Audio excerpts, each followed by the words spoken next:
Detective Monroe had never seen snow this clean. It was so white it hurt her eyes. The boy's blue coat made a bright mark in the drift beside the road, his small hand frozen, as if it still reached for help. She crouched, breath misting, and saw the folded card pinned to his collar. The message was short. "You forgot about the others. Don't forget this one." Her fingers tightened. That same handwriting had lived for decades in the cold files of Oakland County, Michigan, a ghost that every detective whispered about but no one had caught. She whispered, "He's back," and the forest around her swallowed the words. A camera clicked. Officers moved slowly through the frost, afraid to disturb the stillness.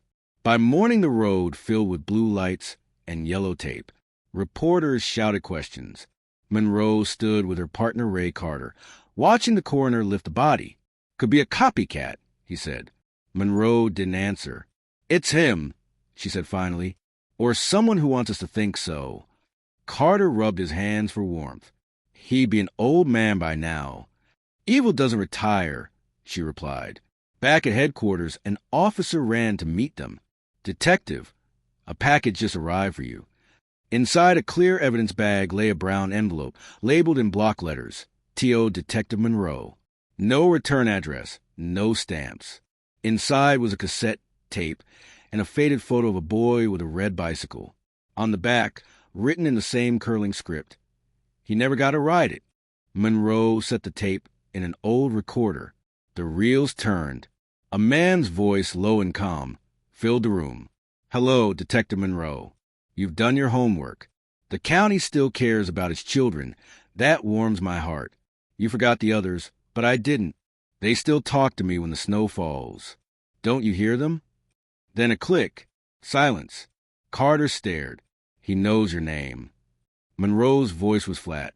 "He's been watching."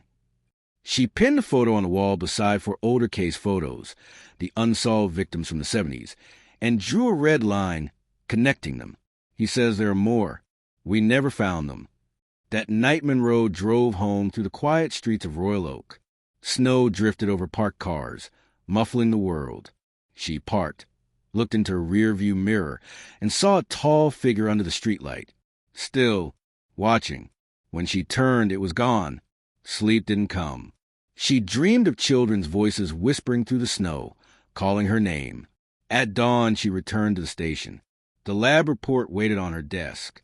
The cassette tape was old, 1970 stock, and the sound decay matched that era.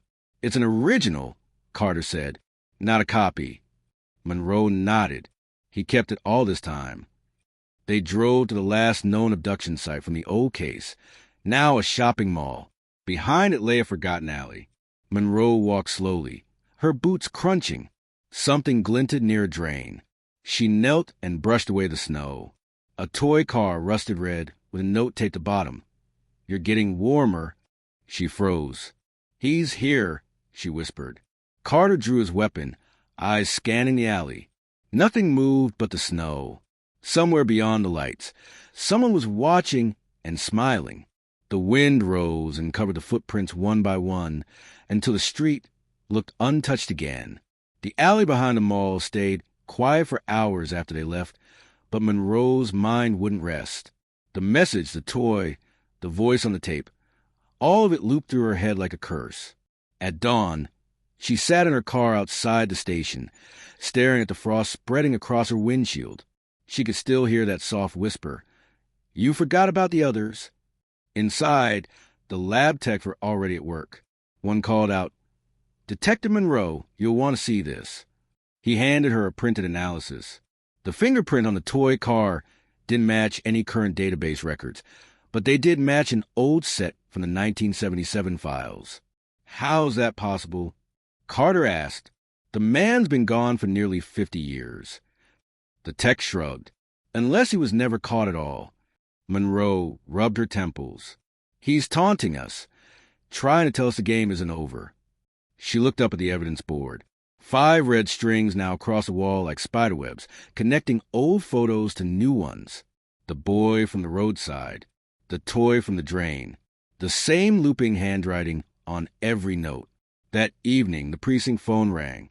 Monroe answered. The voice on the line was quiet, trembling. Detective Monroe, this is Claire Henson. You don't know me, but my brother disappeared in 1976. His name was Tommy. Monroe straightened in her chair. Mrs. Henson, I've read that name in the files. The woman's breath hitched. Someone left a cassette tape on my porch last night. It had your name on it. Within an hour, Monroe and Carter were driving through the snow to the Henson house. The small home sat on a lonely road, porch light flickering. Claire Henson met them at the door, gray hair tucked beneath a wool hat, hands shaking as she held out the tape. I didn't play it. I couldn't. Monroe took the tape, slid it into a recorder, and pressed play. Static, then the same calm male voice. Tommy wanted to see the snow one more time before he slept. He said it looked like stars falling. You remember that night, Claire? A pause. Then laughter, low, distorted. We'll see each other again soon. Claire clapped a hand over her mouth. That's his voice. The man who took Tommy. I'll never forget it. Monroe's jaw tightened. We'll find him. Later that night, Monroe stood in the Henson yard, snow crunching beneath her boots. The woods beyond were dark. Her flashlight beam cut to the branches and glinted off something half-buried. She crouched, brushing away snow. A red scarf. Her breath caught. She recognized it immediately. It matched the one missing from the most recent victim. Carter, she yelled. He ran over. He's moving between families, Monroe said, her voice trembling.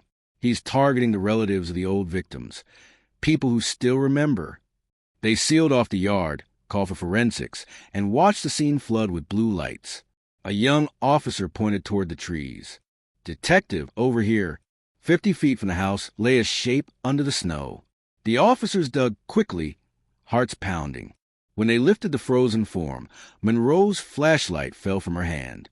It was another child, this time a girl, pale, eyes closed, dressed in clothes far too thin for the cold. Pinned to her coat was another note. She remembered. I couldn't let her tell. The whole team stood silent. Even the wind seemed to die. Monroe turned to Carter. He's not just repeating the old crimes. He's rewriting them. The press called at the snowfall return. News vans swarmed the station. The chief ordered Monroe to stand down for a week. Too close to the case, he said. She didn't listen. That night, she sat alone in her office, staring at the photo board. 5 old faces. 2 new. In the center, she drew a circle around the boy's photo, with the red bicycle. Everything leads back to you, she murmured. Her phone buzzed. A message from an unknown number. Check the bench where he fell. She frowned. What bench? Then she remembered. The old playground by the frozen lake. The same place Tommy's bike was found in 1976. Ignoring orders, she drove out there. The night was silent except for the creak of trees. The playground was half buried in snow. Swings frozen midair. She walked to the bench and froze. On the seat lay a cassette player, playing itself. The same man's voice whispered through the crackle. You're close now, detective.